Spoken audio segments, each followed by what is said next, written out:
United for Ukraine network in Brussels, French geoeconomic think tank Eastern Circles, Ukrainian energy think tank DiXi Group, German ecology think tank Urgewald, in partnership with Friends of the Earth Europe and with activist network in France, Stand With Ukraine.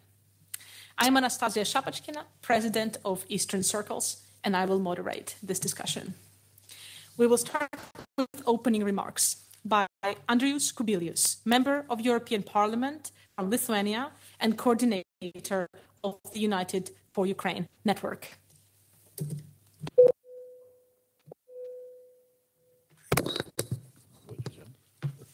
Okay, so good afternoon to everybody, and Ambassador, dear colleagues, really it's a pleasure and honor to have such an important seminar here in the European Parliament. Maybe I will start from introducing a little bit, a few words on United Folk, what we are doing and why we are organizing some kind of such seminar. We are we started to establish this network the first day of the war. And now we have United for Ukraine network of parliamentarians and experts, which became a global one. More than 300 parliamentarians from more than 30 countries, 200 different experts from different think tanks and academia. And of course, what we said during the first day of the war, Ukrainians will fight the Eastern Front, military front. We need to fight the Western front, political front. So that's what we are trying to do during the whole year with a lot of webinars on the most important topics for Ukraine, weapons, sanctions, humanitarian aid, restoration, integration towards EU and NATO and tribunals. And also we're doing advocacy trips, exactly this. Today I am leaving to Rome. And we're doing from time to time important visits to Ukraine, which again brings a lot of knowledge, what is important, what is needed, and also in such a way we are bringing new members into our network, because whatever members from different parliaments are coming to visit Ukraine, they are becoming very strong and big enthusiasts to support Ukraine. So that is how we're doing. Sanctions really is one of the priorities which we were concentrating our efforts from the very beginning. We were quite effective in pushing through this parliament, European Parliament, at the very beginning, the political language on embargo on oil and gas imports from Russia to European Union. You know that this was this was done. Now, really, at least the European Union is much more free from dependency on Russian gas. Still, there are things which need to be done, but especially on the energy field, in energy area, we see really that from one side, last year, perhaps for Russia was beneficial. With the oil and gas prices rising up very much, and that is beneficial beneficial with the war. But at the end of the year, as perhaps everybody knows, with the introduction of price cap on oil, revenues to Russian budgets started to go down. January data showing that its revenues went down by 46%, perhaps if to compare with last year, January, which means that we need to continue. Now we are really looking here in the parliament what next we need to do with really those effective sanctions on oil, how to cut down price cap, how to stop LNG, imports, and what to do with the European tankers and things like that. I will not elaborate too much, but really it's exactly the time when we are looking, what I would say to lessons learned during the last year, and we're looking what to do next. And if we know what, and we, despite, we can be in some way Europeans satisfied that, despite all that dependency on oil and gas, nevertheless, Europe moved with the sanctions on oil and gas. So from that point of view, really, it's difficult to understand why Europe was so hesitant and weak moving with the sanctions on Rosatom. Of course, here are experts, and we are reading papers, and we are preparing ourselves to look also what else we can do here in the European Parliament. But you know that there are proposals even from my country to bring sanctions on Rosatom from Lithuania, from other Baltic states and Poland. But also we understand that there is quite an opposition, or at least a reluctance in the Council. And that is where really we need to look, both for the reasons of that reluctance and also what we need to do. And we need to understand how important are those sanctions on Rosatom. I picked one number, which I knew, I had no knowledge about that before. So from Patricia Lawrence, report that Rosatom is having somewhere around of, not to make a mistake, is having around of 37% of the whole global nuclear energy market, which means around of, my calculation is very simple, 180 billion US dollars value, out from 500. 37%, it's huge, industry. And that is one reason, one question, why we are not sanctioning such a huge, industry of Russia during the war. And second, of course, how it can be that we are still not sanctioning Rosatom when Rosatom, of course, together with Russian militaries, occupied Zaporizhzhia nuclear power plant, which should be a very clear argument that we need to have clear response. So that's where I would stop really, and here I will be listening very carefully, since really I'm looking that maybe we shall move with some kind of resolutions in the Parliament very soon on exactly on new next stages of sanctions. Thank you, Mr. Kubilius. For the continuation of the opening remarks, I would give the word to Vsevolod Chensov. And of course, today, what was mentioned right now makes it a very relevant day because it's 25th of April and tomorrow is 26th of April. It's almost 37 years since the Chernobyl nuclear accident as well. And it's in this context as well we are reminded and we have to think about the current dangers of the nuclear safety posed by Rosatom and the Russians in Ukraine. Mr. Chensov, the word to you, head of the Ukraine mission to the European Union. Thank you very much. First of all, many thanks to Mr. Kubilius and to his efforts as a coordinator and actually the promoter of the United for Ukraine network, and indeed the network today unite many, not only parliamentarians, not only EU, European Parliament members, but members of the national parliaments, experts, diplomats, and help us to exchange ideas, to coordinate our action. And today's discussion is very timely because finally the issue of sanctions against the Russian nuclear sector is on the table. The number of member states initiated this discussion, and as far as we know, during this initial stage of coordination on the level of member states, which is happening right now, the issue is finally on the agenda.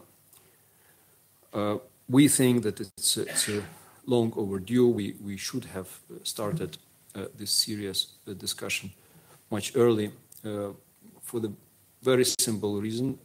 Today, the representatives of the industry, in particular Rosatom, they work hand in hand with the Russian military they support the war. They took active part in takeover of the Zaporizhzhia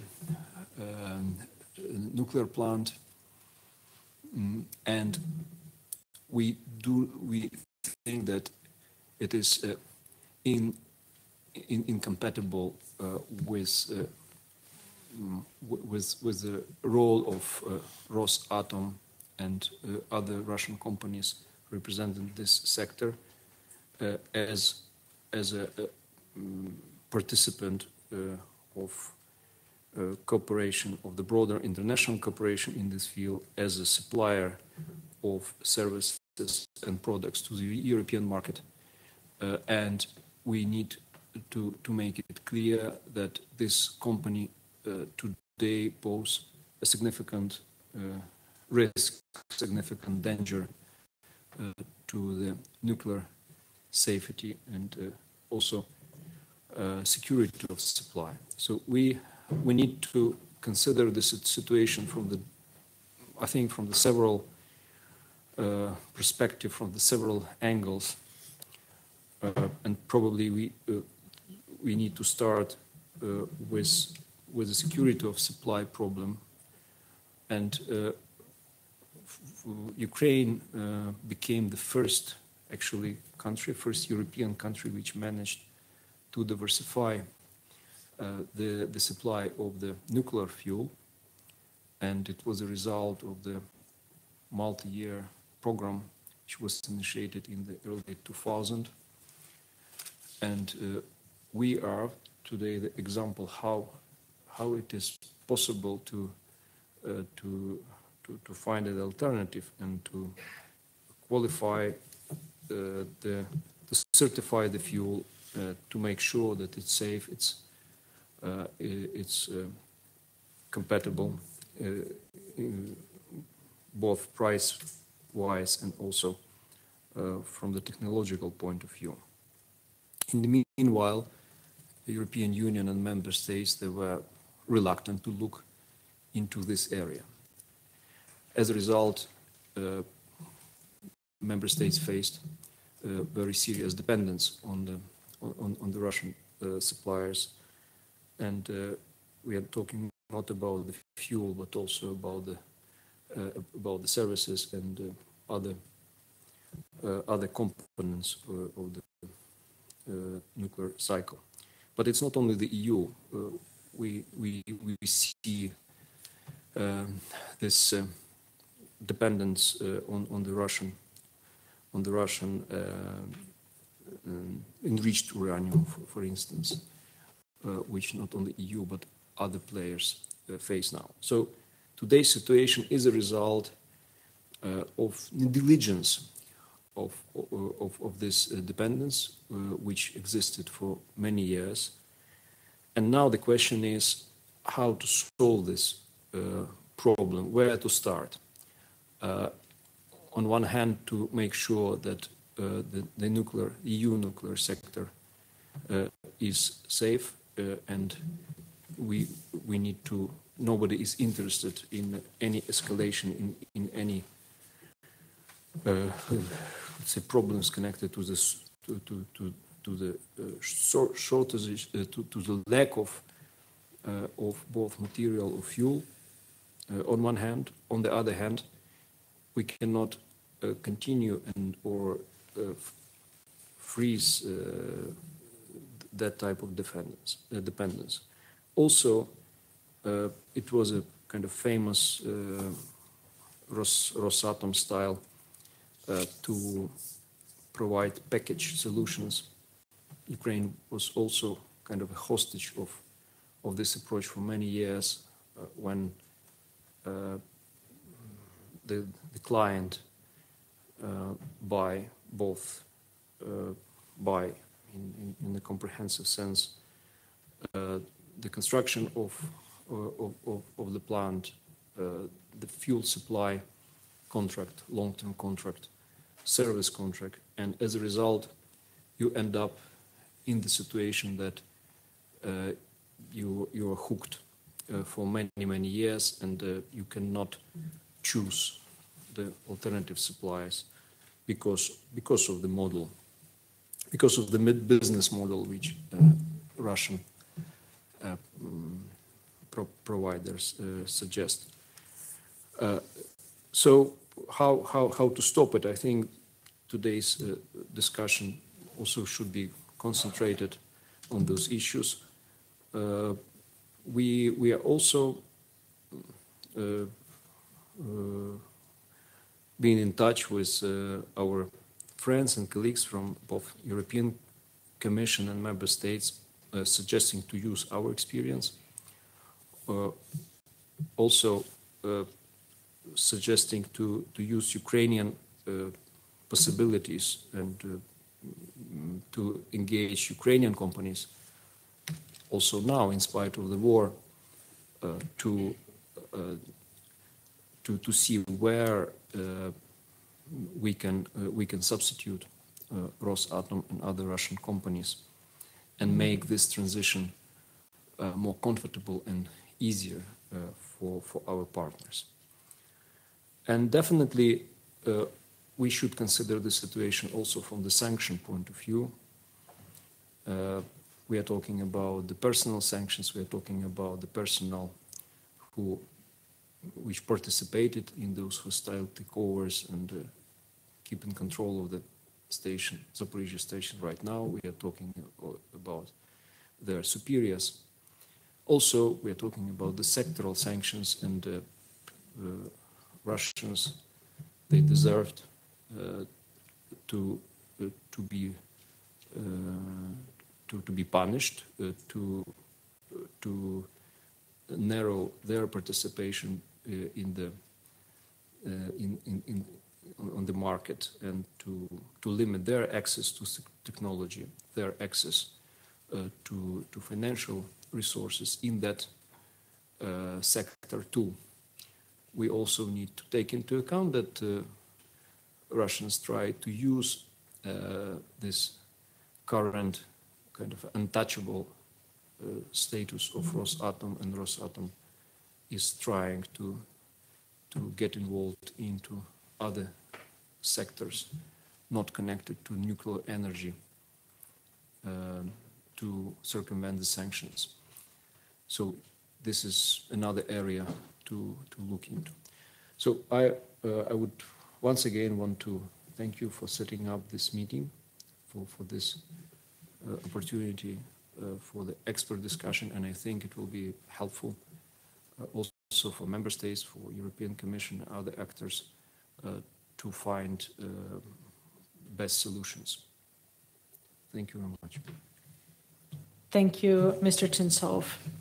And indeed, over the 1 year since the start of the full-scale invasion of Ukraine, it is very surprising that Rosatom has not been sanctioned, or the sanctions which we have seen so far have been rather sporadic and limited, so few and far between. We can think of course, sanctions on the Arctic fleet operated by Rosatom, or some Rosatom subsidiaries like Rosatom Overseas, for example, responsible for reactor construction abroad, or Atomstroy and Kovrov mechanical plant. However, these are sanctions, most of them have been imposed by the United States. And when we think about the European response, then we see really almost nothing. And the simple reason for that, and if we can just turn to the third slide. Thank you. And the simple reason for that, and which can explain that, is the presence of the cooperation, the interdependence between the European actors and Rosatom along the value chain. Rosatom works with the European companies in the nuclear energy business, both as a uranium supplier, where it controls 17% of the global market for uranium production, also as a crucial supplier of about half the need of European uranium enrichment and conversion services, to about 17 reactors in Europe, which still use Rosatom nuclear fuel. Which will still use Rosatom nuclear fuel, and hence also a nuclear fuel supplier.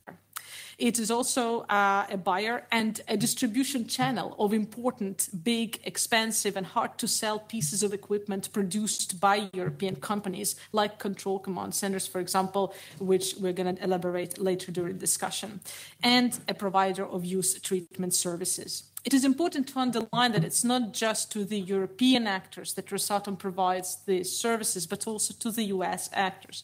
But while the US has started making its first steps on sanctions, Europe has not. We also need to keep in mind that Rosatom has always insisted on its position as business. Business, just like any other, and also a reliable supplier indeed. We have to keep in mind, when we hear this, that Rosatom is a state corporation created by the Russian federal state law in 2007 to supervise about 350 companies of nuclear in Russia. It is an arm of the Russian state, vested by the Kremlin with responsibility for Russian military nuclear arsenal, and a tool of exercising Russian state influence through technology and strategic infrastructure market presence. Our roundtable experts will discuss Rosatom's connection with the Russian state, the current state of sanctions within the nuclear industry sector, interconnections of European companies with Rosatom, and interdependence of Europe and Russia in the nuclear civil sector. The discussion will explore the potential for future nuclear sanctions and their impact on European nuclear safety and security. And we will discuss all this with our three guests today. The first is Denis Yegorov, Director of International Cooperation in Energoatom, Ukrainian nuclear energy operator responsible for all of Ukrainian nuclear fleet, supplying about half of country's electricity. Please, if we can just close the slides for now and just have Yegorov, thank you. Who, of course, is the operator also of Zaporizhzhia nuclear power plant. And we mentioned Zaporizhzhia, but, and I'm sure Mr. Yegorov is going to remind us that Rosatom's involvement doesn't end in Zaporizhzhia. Of course, we remember that in the first days of the war, Russian army also occupied for some time Chernobyl nuclear site. And since it has also bombed other nuclear power plants in Ukraine outside of Zaporizhzhia, which remain unoccupied. So Denis Yegorov will guide us and lead us through the current situation in the Zaporizhzhia nuclear power plant in a second. Our second speaker is Olena Pavlenko, president of DiXi Group, is a Ukrainian energy think tank. Olena, thank you for joining us today. And Patricia Lawrence, expert on nuclear energy at Friends of the Earth Europe, who's worked on nuclear questions for over, 25, 30 years now, and who has authored an excellent report and a shorter brief of that report together with Urgewald, our partners and co-organizers of the conference. We would like to just, before launching into the discussion, I'd like to remind about the discussion format. We conduct the discussion in an interview format where each speaker will have 3 minutes to address each question. So please, if you have the most important things to say, please start with the most important things and then go to the illustrations. If you go over time, like in football, we're going to issue a yellow card. Charlotte is right there. She's going to issue a yellow card exactly, here we go, yes, for those people who've reached 3 minutes, and a red card for those people who have gone over 3 minutes. And Charlotte, so you're very visible for the speakers. I'll ask you to please change your seat, so here to the first row. Thank you very much. And this is going to help us keep discussion dynamic. And of course, I know that we can count on Denis Yegorov for following these instructions online, because he's kind enough to join us today online from where? Denis, where are you? Are you in Kyiv?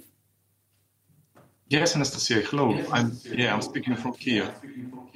Okay, thank you so much for joining, for taking the time. Actually, my first question is going to be for you, Denis. How has you have been, I understand that Energoatom, despite the difficult situation, has been following daily the situation on Zaporizhzhia nuclear power plant. And my question is, how has the situation in Zaporizhzhia evolved over 1 year into the occupation? What is it now?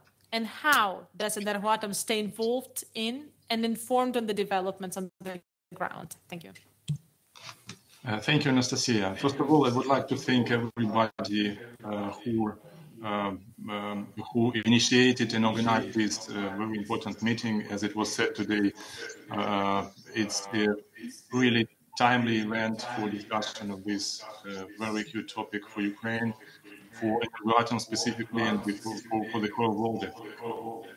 So thank you very much. Thank you, Mr. Kubilius, for your lead on this topic in the European Parliament.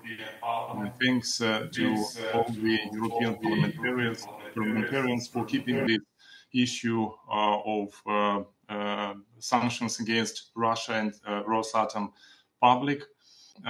It's very important for us as the representatives, as workers of Energoatom, to feel the support, to see what is going on this in this domain.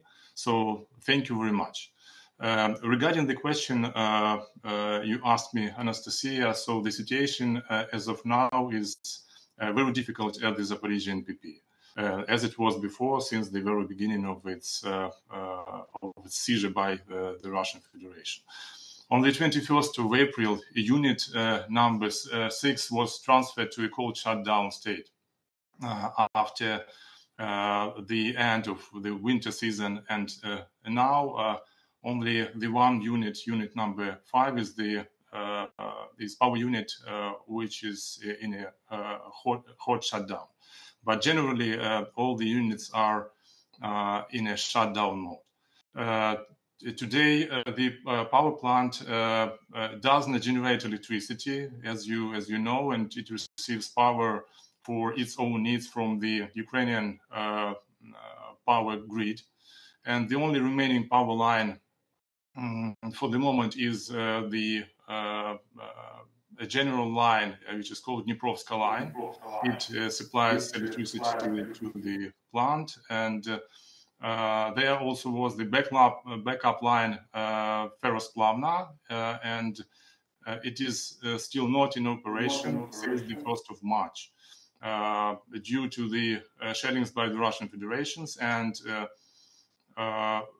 there is no access for our engineers to come there and to repair that section of the grid because of the shelling. All the diesel generators on site are available and are in a constant standby mode, ready to start up in the case of external power losses. I would like just to remind you that over this period, over this more than a year of occupation by the Russians, there were 6 blackouts at the Zaporizhzhia NPP. Was it a yellow sign? Actually, it's not easy to see it from the screen. Okay, thank you. Site is still occupied by the representatives of Rosatom, Rostechnadzor, and Rosenergoatom, which is actually nuclear operator of the Russian Federation. So Russians still keeps on forcing Ukrainian personnel to receive Russian passports and to sign employment contracts with Rosatom. So they frequently have these preventative talks in torture chambers, making the psychological and physical pressure on our Ukrainian specialists there. So the situation is really critical. So we would say it's been deteriorating from the very beginning of the occupation. So no improvements on site. And there is one more issue that the Russians they actually moved some nuclear engineers from the Russian Federation to the Zaporizhzhia NPP, trying to use them on lure of Ukrainian personnel, but actually they are failing because they don't have appropriate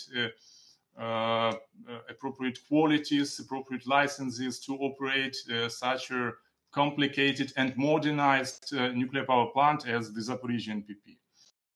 Though it is the same technology Russians use in their country, VVR technology, VVR power plants, but I should say that the Zaporizhzhia NPP underwent the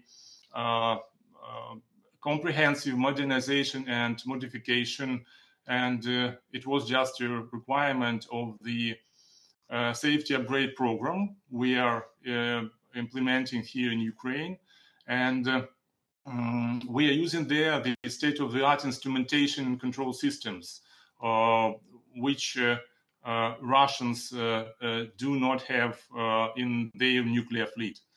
So this is one more issue in addition to the military presence and illegal presence of all the personnel from Russia on site.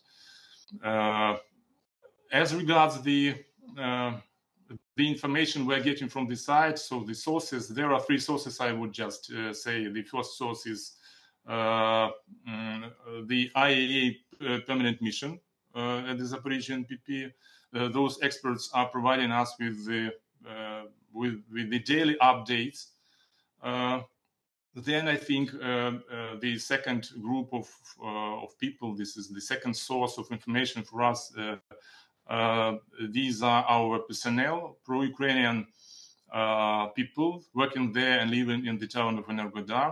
And the third source of information, I think, is like an intelligence service who are still present there in the region. So we are getting information from these three sources. Okay, so I think just for introduction, this is it. So thank you very much for your attention, and thank you again for giving me floor and this opportunity to speak on this important forum. Thank you.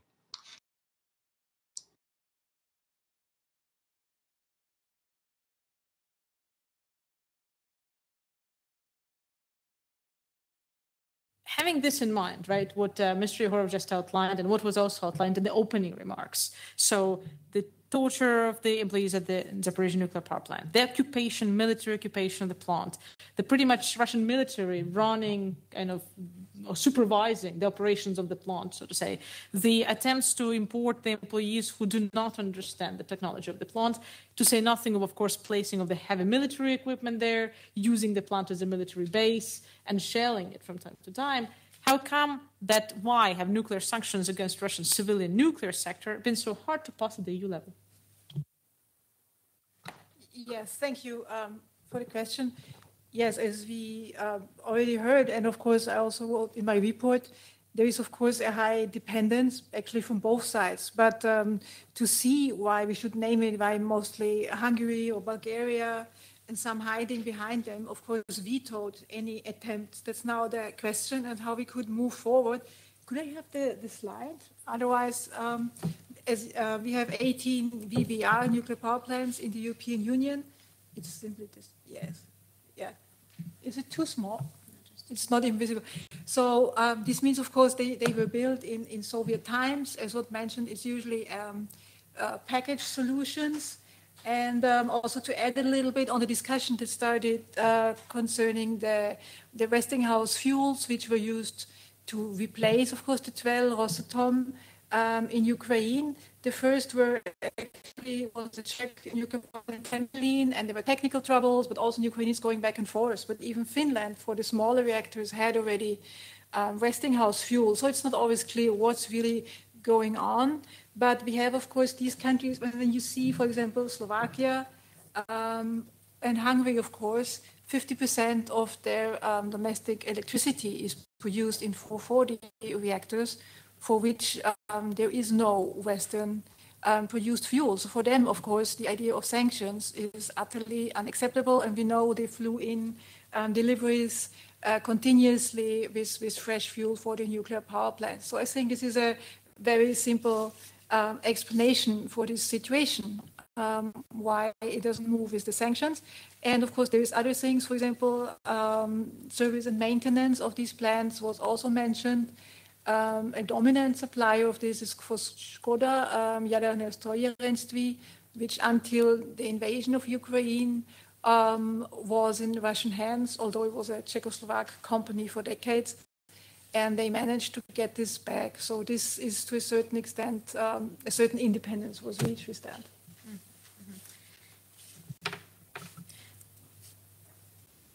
Just to follow up on this, so maybe could you expand a little bit just on what you've been saying on the dependence on the nuclear fuel and the sources, on whether which ones of them you think could be replaced already, have been replaced maybe recently, can be replaced on what horizon, and also can you expand a little bit more on the companies and which work with Rosatom, especially on equipment? Yeah, so to start on to remain this topic of fuel, as I said, for the VVR 1000s, there is Westinghouse fuel already on the market. As was said earlier, Ukraine is using it. We know when we look at the list for Bulgaria, Kozloduy 5 and 6, the Westinghouse deliveries are to start 24 and Framatome also should start for the unit 6. So this is already contracts there. For Temelin, there are contracts. Where contracts are missing is Hungary and Slovakia, and the Czech Republic announced them for the so-called smaller series, therefore 40 reactors. So this is the key issue. Here we had a European project, so Westinghouse even got money a year ago to develop the fuel, and the company announced now that it's ready for 2024. So actually the sanctions from this point of view, nothing should stop anyone. I think that some countries perhaps are not even too eager to switch, but that's just a suspicion, and hoping that the war is soon over and they can remain in the situation they're in. But that's mostly, it might also be, of course, issue of costs and, of course, issue of capacity, if we think that all the plants would switch now to Westinghouse. Mm-hmm. But this is no reason against sanctions. So I think the energy security for these countries should stay intact when we believe what the reports are telling us from the companies.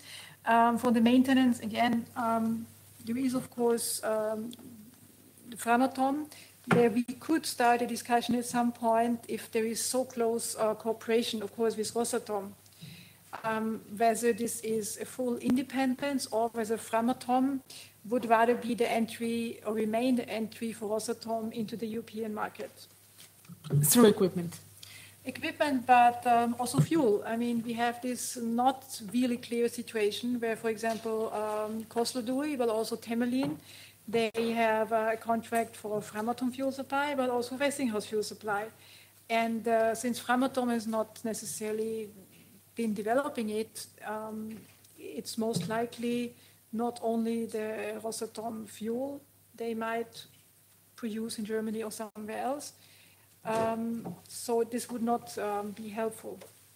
What you're saying basically is that since we have seen Westinghouse fuel for VVR reactors that's been tested and used already in Ukraine for many years, also partly in Central Europe, but what we haven't seen is Framatome fuel, which is ready and used. Hence, we're wondering whether maybe Framatome is going to buy it through licenses, and people who have licenses are either its competitor on the market, Westinghouse, or Rosatom itself. And that's most likely Rosatom. Of course, because I think one of the reasons that makes sanctions difficult on top of the mention is that, of course, the French industry, also via Framatome, is very much involved, of course, with Rosatom on several levels. We know that there's also the so-called recycling or re-enrichment of uranium, instrumentation control systems, which were mentioned already. Thank you very much. My next question is going to be to Olena Pavlenko, DiXi Group, a Ukrainian energy think tank. Who for you are the key industrial partners of Rosatom and among big European nuclear companies or energy companies today, and how can the EU target these interconnections through sanctions, knowing that the sanctions may also shoot the European companies in the foot?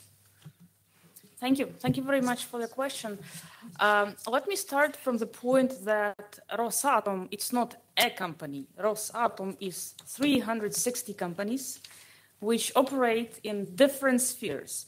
From the research, and you will find a lot of beautiful projects where Russian nuclear companies are taking part with research, scientific work, but then you never know when the scientific work will be used for the war purposes.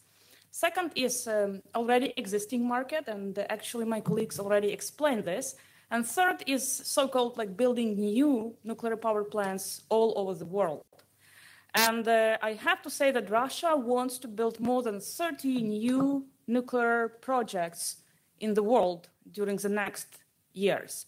So you can imagine that what we have now in Zaporizhzhia nuclear power plant, you can double, or not double, you can add it 34 times, yes, to understand what could be the risk if we allow Rosatom and Russian nuclear companies to operate as this operate now.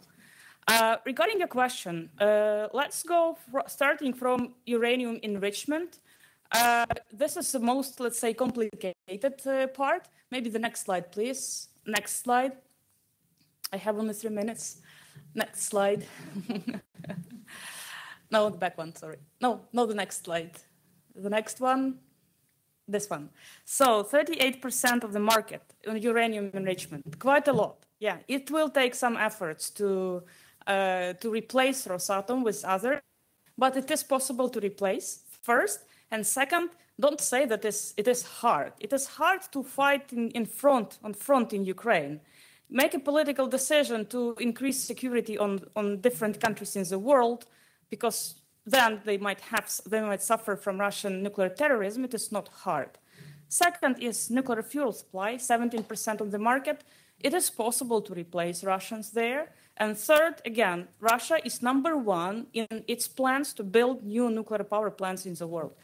We have to stop this, I don't know, enormous speed of sharing Russian nuclear influence in many countries. And I will give you as an example Turkey, because Turkey will is now building actually nuclear power plants, and the scheme of cooperation is BOO. It's a build, own and operate. So you will have Russians who will build and operate nuclear power plant in Turkey. I think there might be a risk that you will have the same, in some moment, the same behavior which you see now with totally dependent Hungary to support Russian position and Russian interests. So we have to think how to save the world from this Russian nuclear terrorism now. I want to finish with a statement that we have at least 7 propositions, Mr. Kubilius, for your future resolution. I will be happy to elaborate later. And yeah, over to you, Anastasia. Thank you, Olena. I'd like to turn now back to Mr. Yehorov, if you can hear us as well. My next question is going to be more kind of, now that we have looked over the key partners, key elements of the value chain that kind of outline the interdependence between European and companies and Rosatom, I'd like to ask you to come back to Zaporizhzhia and to talk about nuclear safety and nuclear security, not just in Ukraine, but of course for the European continent.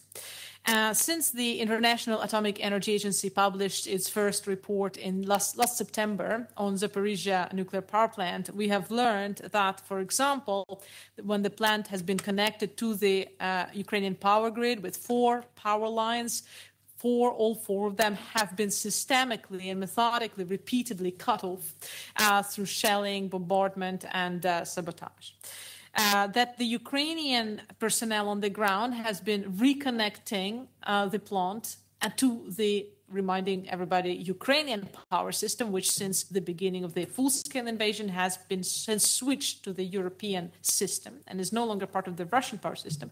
And the Russian people on the plant have tried to connect it to the Russian electricity system. Repeatedly, we have had these experiments going on a nuclear power plant. All of this with Rosatom as a self-proclaimed nuclear plant operator. They have named themselves the operator of the nuclear power plant. What are the consequences, please explain us, of these manipulations for nuclear safety on the site and the repercussions for European nuclear safety and security? Thank you. Thank you, Anastasia.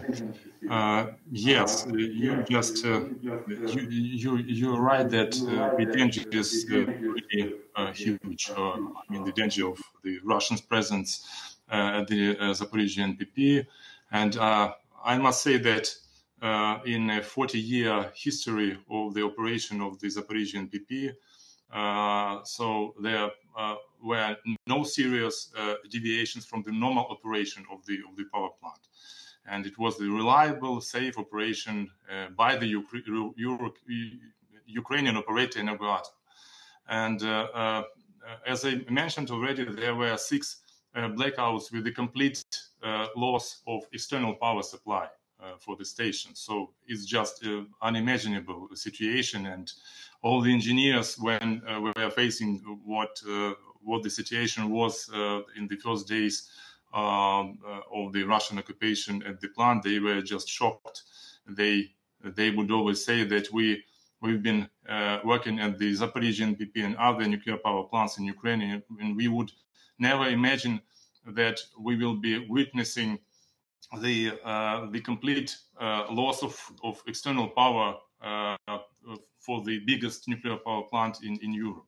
So this is actually, I mean, through the emotions, through the perception, the realistic evaluation by our engineers, we all can imagine the risks, the possible outcome, negative outcome on Russian presence at the Zaporizhzhia NPP may be for the European region, and I think for the whole world. Just a bit of statistics as a result of continuous shelling by Russians of the site and its industrial area. We already have 3 events of fire, 13 operational events, 1 technological deviation, and multiple widespread damages of the infrastructure of the NPP. And recently we had some reports on some mines explosions. So Russians use mines. They are mining the adjacent territory of the Zaporizhzhia NPP, and all over the last year of their occupation, there were reported periodically explosions provoked by dogs or some wild animals around the plant. We see, I mean, as the operator, and actually our position is supported by our political bodies, Ministry of Foreign Affairs and the Ministry of Energy. We see the only way out in this situation is just complete withdrawal of Russian military troops from the site, from the Zaporizhzhia NPP, and Rosatom and Rostechnadzor and other Russian representatives which are legally present there. So this is just in short the description of the situation, and in short some overview of our position, how we see this outcome. Because actually our position may not be in line with the position of some other groups who try to negotiate on this issue with Russians and Ukraine as well. So it may not be the same as of some representatives of the IAEA, but we see the only way how to reduce the risks on site is just withdrawal and complete deoccupation by the plant by the Russian troops and other personnel. Thank you. Olena, Rosatom has been a key research and development partner of Western companies and organizations for years. An example of one of the most important areas of cooperation in research and development is, for example, the testing of nuclear fuel for any nuclear fuel producer. Russia has the biggest testing nuclear power plant in Dimitrovgrad for that, and that cooperation fell under the R&D section, which was under the umbrella of the OECD NEA, so Nuclear Energy Agency. That Russia has been kicked out of the NEA early last year in April, but other important areas continue of cooperation in the research and development. Please tell us more about this and explain to us why research and development is important. Yes, actually, when we are monitoring what Russians companies, nuclear companies, and Rosatom subsidiaries are doing in nuclear sphere, so they prove as a very close cooperation within these international organizations. But again, you can never say that this testing, what they are doing in terms of different new experiments, might not be used for the future for military purposes, or for, again, to create a war. You can already see in Ukrainian case that it is possible. So that's why we would call for at least 3 steps which the international community can do. First, remove Russian research companies and Russian companies among those 360 from research projects, which still exist. I mean, INPRO, I mean, ITER, and many others. It is possible to think how to replace Russians there. Second is participation of Russia in the IAEA, International Atomic Energy Association. Actually, it allows Russia to get access to many, many new technologies and benefit from this. I think that, or let's say, I will say on behalf of all Ukrainians, if it's a company which use the nuclear as a weapon, probably it should not have access to the new technologies and to the new possibilities, yes, to develop some more new research projects. So our goal and our call is to the international communities to remove Rosatom companies also from all management bodies of International Energy Atomic Association. In particular, there is probably it's changed, but that's what you can find on the website. There is a still Deputy Director General, Mr. Mikhail Chudakov. I mean, I hardly understand how the IAEA can come to Zaporizhzhia nuclear power plant, do some, monitoring, say how Russian is behave bad there, but then they have in their management team, they have Russians who I believe are not so independent as they should be if they work on such issues in Ukraine.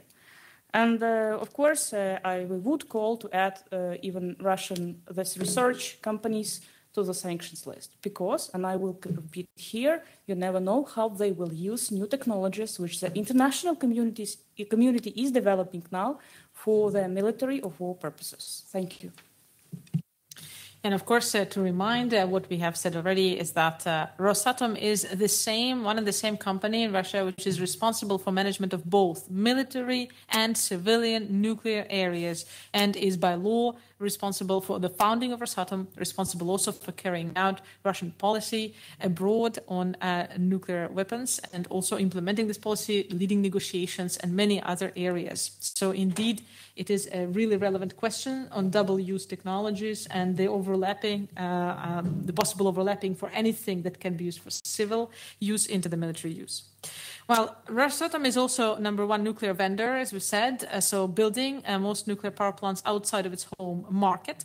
And it had 2 projects in Europe before the full-scale invasion.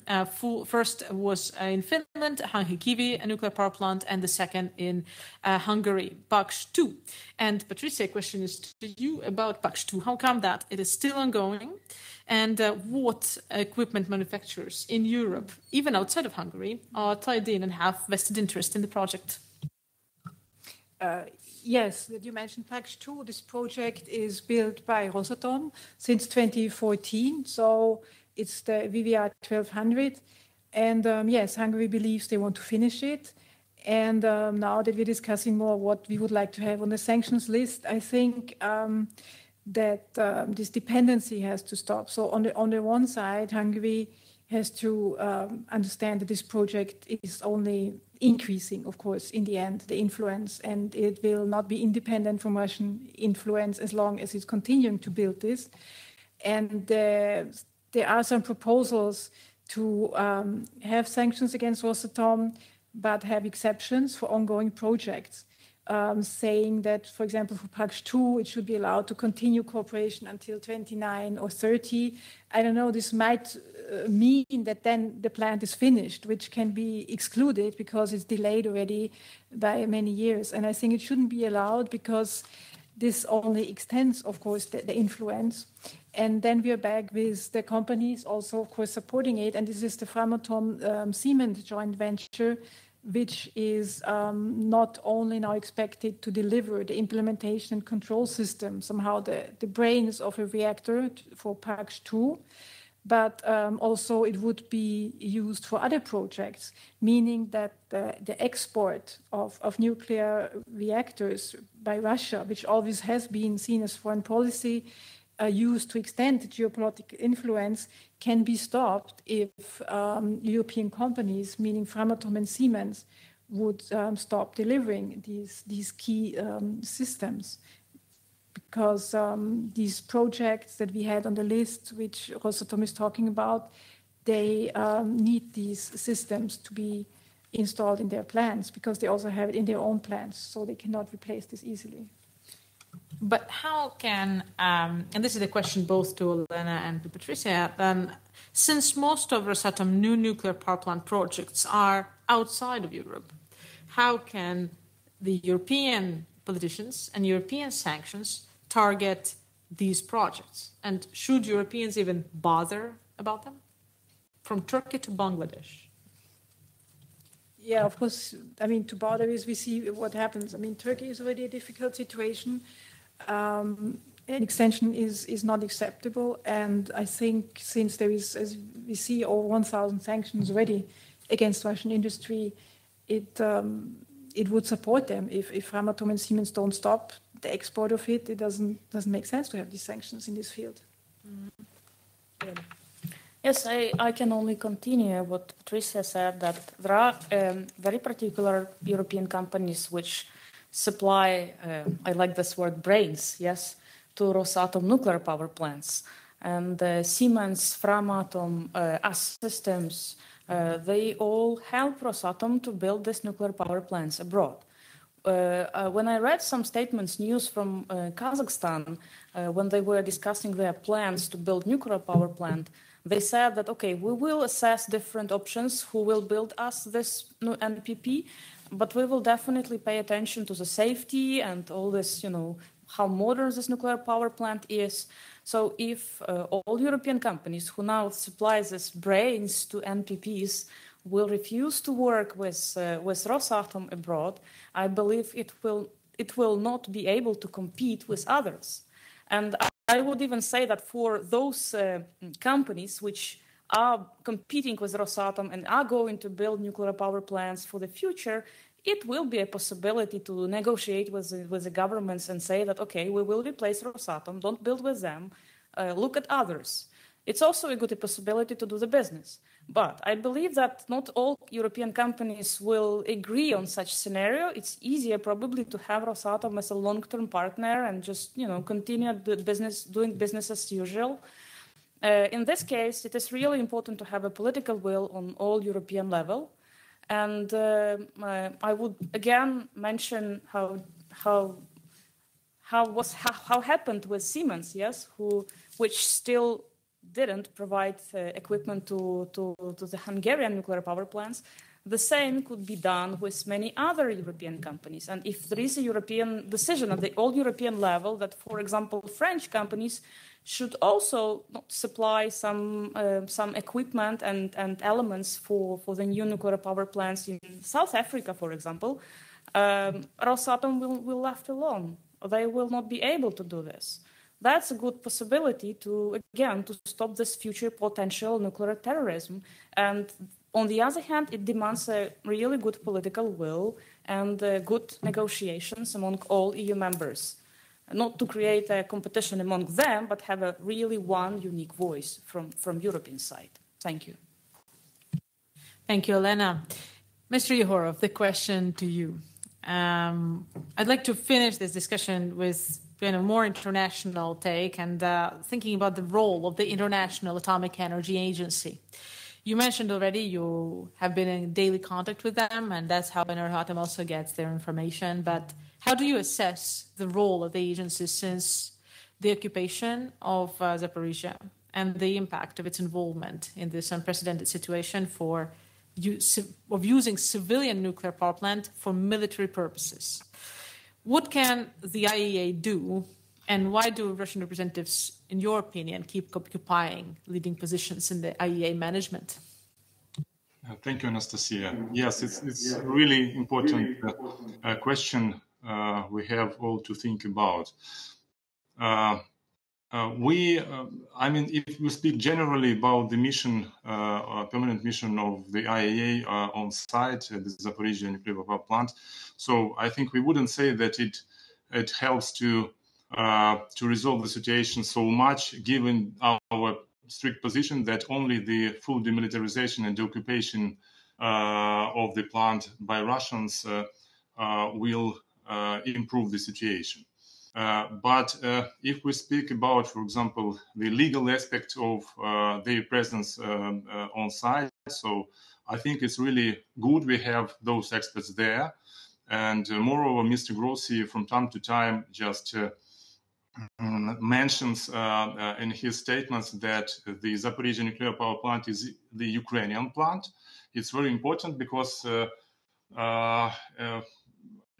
we are lacking this indication, this stress on that this is Ukrainian nuclear power plant in many fora, I should say, because we participated in different conferences under the aegis of the IAEA in Vienna. So I must say that it's really good signal from the legal point of view. The second good point in the IAEA presence at the Zaporizhzhia NPP is the I think logistical legal point of view that the mission which are based there on the rotational principle, they can carry some necessary technical and humanitarian and other staff just to provide all that to the plant and to the people working and living there. So this is very important aspect too. But as regards the Russian presence in the IAEA as the organization and the IAEA Secretariat, it's really a matter of concern for all of us. And Olena already mentioned that Deputy Director General, Mr. Chudakov, who is actually head of the Department of Nuclear Energy in the IAEA, combining these two positions. As far as I remember, this Mr. Chudakov, in his comments on the IAEA Board of Governors resolutions regarding the Russian presence at the Zaporizhzhia NPP, said that those resolutions don't have mandatory effect.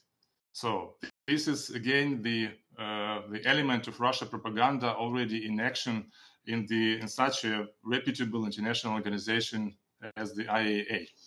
So we fully support that we should act. Jointly with the common front against Russian presence in the international organizations, specifically in the IAEA. We should also work on the more pro-Ukrainian presence in the Board of Governors of the IAEA, because Russians' influence is also huge there. So the recent, as an example, the recent resolution adopted by the Board of Governors a few months ago in support of Ukraine and against the Russian presence at the Zaporizhzhia NPP was voted by, I think, something around 18 votes in favor of that resolution against something 17 votes who just abstained or voted against that resolution. So this is just significant that the Russian is gaining. So we're losing this momentum, and Russian is gaining their positions they were on before the war. So thank you for raising this question. It's crucial one. Thank you very much. Thank you. I would invite every speaker to just give us one last message, the most important in your opinion, to sum up what you want to say. If the people here from the Parliament, from the Commission, I know people are joining us online, from the missions of countries also present here, have to walk out with one message from each of you, very briefly, what would it be? Olena. Thank you. One message, but long for 3 minutes. I would insist that we cannot do sanctions in one particular dimension. We have to do a lot of sanctions simultaneously in many dimensions. I will just reiterate what I was talking about. First, removing Russian research companies from different research projects, INPRO, ITER, and others. Second, remove Russians from the management bodies in EAEA. Sanctions Russian companies. Again, you have 360 Russian companies. It's not a Rosatom or the Rosatom. It's a huge network of companies who work in nuclear sector and represent Russian interests. Talk, or let's say make a decision at the EU level not to allow European companies to supply brains for nuclear power plants when Rosatom is going to build in this nuclear power plants in third countries. Just stop this possibility to create Zaporizhzhia nuclear power plants case in other 15 or more companies. And one more suggestion, maybe also to European Commission. I think in Repower EU idea, it is possible also to add this element that European countries should not only forget about Russian gas, but also forget about Russian nuclear. So probably it is a possibility to revision a Repower EU also looking at Russian nuclear energy supply. And again, we'll finish with the statement that it is not hard to make a political decision to stop potential Russian nuclear terrorism in the future in all over the world. It is hard to fight now in Ukraine on the front, like many of my colleagues are doing, having the great Western education, having totally different plans for their future, for their lives, but nevertheless they are fighting now with Russian terrorism in Europe. So let's do our work. Let's stop Russians in the nuclear sphere. And we can do this. Thank you. Thank you, Elena. Patricia, too. Yeah, thank you. I don't want to, of course, repeat. I would only add one more time that I think at least some things are inevitable now and necessarily have to be done. And this is, of course, the fuel issue.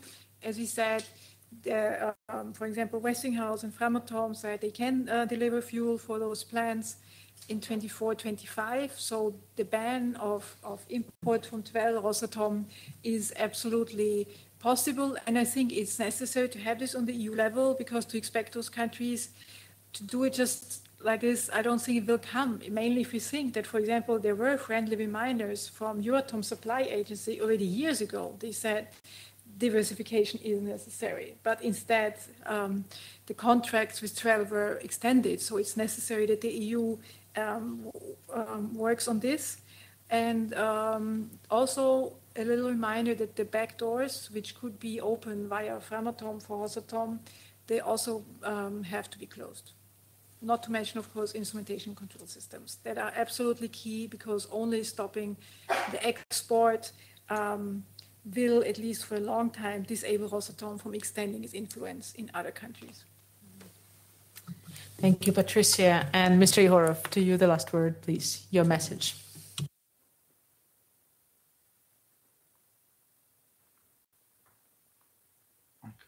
Oh, thank you. Thank you. Yeah, I just would like to thank everybody for having this meeting, and for DiXi Group, for example, because I know that they had a great input into the work on sanctions here in Ukraine, and they provide very good information for that Mark Fall joint group on sanctions against Russians. So I think we are on the right way. So if we continue on it, so it would be we could have a great results. I would like to also say that Ukraine is working on its own nuclear and energy security. We are trying to, despite the war in Ukraine, we try to to look for any opportunities to improve our national security and energy security here. So we're grateful to our European and American and other partners for helping us. Let's just work. We don't have time to have rest. So thank you very much, everybody. Thank you. Thank you. To sum up the discussion, having spent 10 years in a nuclear industry myself, what comes to mind is actually corporate social responsibility reports. Don't you think about them when you listen to everybody here? Every single corporation, including the big equipment manufacturers that were named here, they all publish annually and even sometimes more than once a year corporate social responsibility reports. And I think that the messages here today were about very clear things, is that Rosatom is an arm of the Russian state, and that the Russian state is pretty much, if we can talk in the Star Wars terms, is pretty much evil.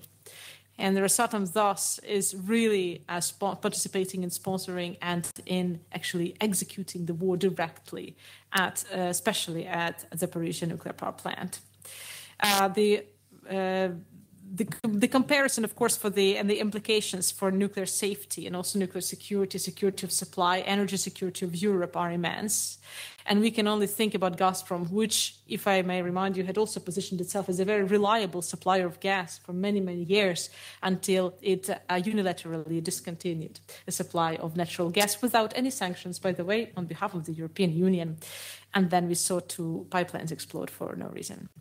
And thus doing business, of course, with Russian companies, Russian energy companies in particular, endangers European energy security. I think that's the message that everybody's trying to pass. And finally, another important message was that no exceptions should be made for projects which are ongoing, especially on the European soil, because any project by Rosatom risks to become another Zaporizhzhia. And finally, as Europeans, it makes me think about what it means, also even placing myself in the shoes of my corporate friends and former colleagues, is say what it means to actually continue doing business with Rosatom today, because of course we're talking about billions of euros. And this is important, right, on balance sheets and on everything else. And also, if we have in mind this crucial question that a lot of people have in mind, is Ukrainian war really European war? I think that that by extending nuclear sanctions to the nuclear business, we show that most important, it's not just about someone else's war. It's not about the political decisions on the military supplies or supporting Ukraine, but it's about more than that, about for Europeans, about who the Europeans actually are and what side of the social corporate responsibility report are they standing on. It's really about ourselves and the European identity more than anything else. And I pass to Andris Kubilius for the closing remarks. Thank you.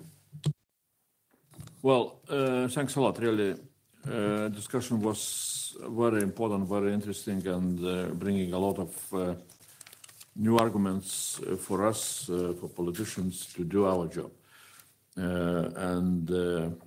As I said before, I see really the need in the European Parliament to come back to the topic of sanctions, to review in general what was achieved during last year, what was not achieved, or what are in some way loopholes, and also to look into this topic, very specific topic, Rosatom. Why Rosatom is still not sanctioned? Is that simply somebody is afraid to lose energy supply in their country and energy dependency, let's say, issue?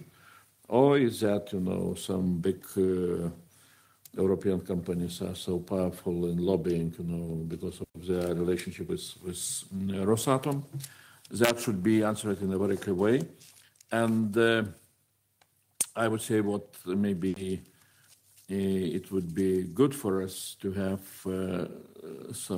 we can continue, in informal way to exchange information, because when we were introducing sanctions, for example, on energy, supply oil and gas, we were looking into a very simple numbers. When you're talking about dependency, that's okay. It's some kind of political language. But when you are saying that, look, out from oil, which was delivered to Europe, Russia was getting, each day hundreds of millions of euros. And then when you know that one Russian tank, new tank, to produce new tank, it costs around of 1.5 or 3 million euros, and you understand how many tanks you are buying, for Russian militaries, each day when you are buying Russian oil, that is exactly, this power of numbers. So what is needed for us, maybe if you can give us, some kind of that evaluation, how much, through Rosatom, through all those business contracts, which Europeans still have, with Rosatom, how much we're paying into Russian budget, which is spent for military purposes. So that would be good and convincing argument, additional one. So thanks a lot, really, and we shall continue United for Ukraine to work on those important issues.